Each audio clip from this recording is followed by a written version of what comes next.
லூக்கா 22:44 அவருடைய வேர்வை இரத்தத்தின் பெருந்துளிகளாய் தரையிலே விழுந்தது. நமது ஆண்டவர் சோதனையோடு போராடிய போது ஏற்பட்ட மன அழுத்தம் அவருடைய சரீரத்தை ஒரு இயற்கைக்கு மாறான நிலைக்கு தள்ளியது. அதனால் அவருடைய வியர்வை தோலின் சிறுதுளைகள் வழியாக இரத்தத் துளிகள் நிலத்தில் விழும்படி வெளிப்பட்டன. இரட்சகரை நசுக்கி அவரிடமிருந்து இரத்தத் துளிகளை வடிக்கச் செய்த பாவத்தின் பாரம் எவ்வளவு பயங்கரமானதாக இருந்திருக்க வேண்டும் என்பதற்கு இது ஒரு சான்றாகும்.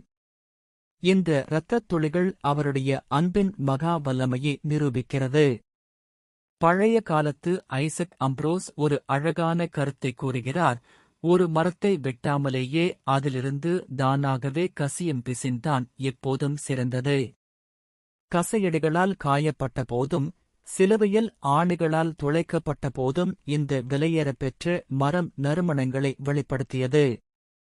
ஆனால் கசையடியோ ஆணியோ காயமோ இல்லாத போது அது தனது சிறந்த நறுமணத்தை இரத்தத்தை வழங்கியதை பாருங்கள். ஈட்டைக் கொண்டு குத்தாமலேயே இரத்தம் தாராளமாகப் பாய்ந்தது. இது கிறிஸ்துவின் பாடுகள் எவ்வளவு தன்னார்வமானவை என்பதைக் காட்டுகிறது. மனிதர்கள் மிகுந்த மனவேதனையை அனுபவிக்கும்போது இரத்தம் இதயத்தை நோக்கிப் பாயும், முகம் வெளுத்துப் போகும். ஆனால் நமது இரட்சகர் தனது வேதனையில் தன்னை முற்றிலும் மறந்தவராக இருந்தார். இரத்தம் அவரை திடப்படுத்த உள்ளே செல்வதற்குப் பதிலாக பூமியை நனைக்கும்படி வெளியே பாய்ந்தது.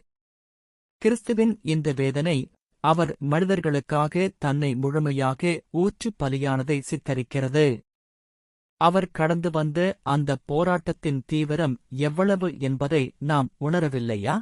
பாவத்திற்கு எதிராக போராடுவதில் இரத்தம் சிந்தும் அளவிற்கு நீங்கள் இன்னும் எதிர்க்கவில்லை என்ற சத்தத்தை நாம் கேட்போமா? நமது விசுவாசத்தின் அப்போஸ்தலரும் பிரதான ஆசாரியருமான இயேசுவையே நோக்கிப் பார்ப்போம். நம் ஆத்துமாக்களைச் சோதிப்பவனுக்கு இடங்கொடுப்பதைக் காட்டிலும் இரத்தம் சிந்தும் அளவுக்கு வேதனையுற்றாலும் உறுதியாயிருப்போம். ஆமேன்.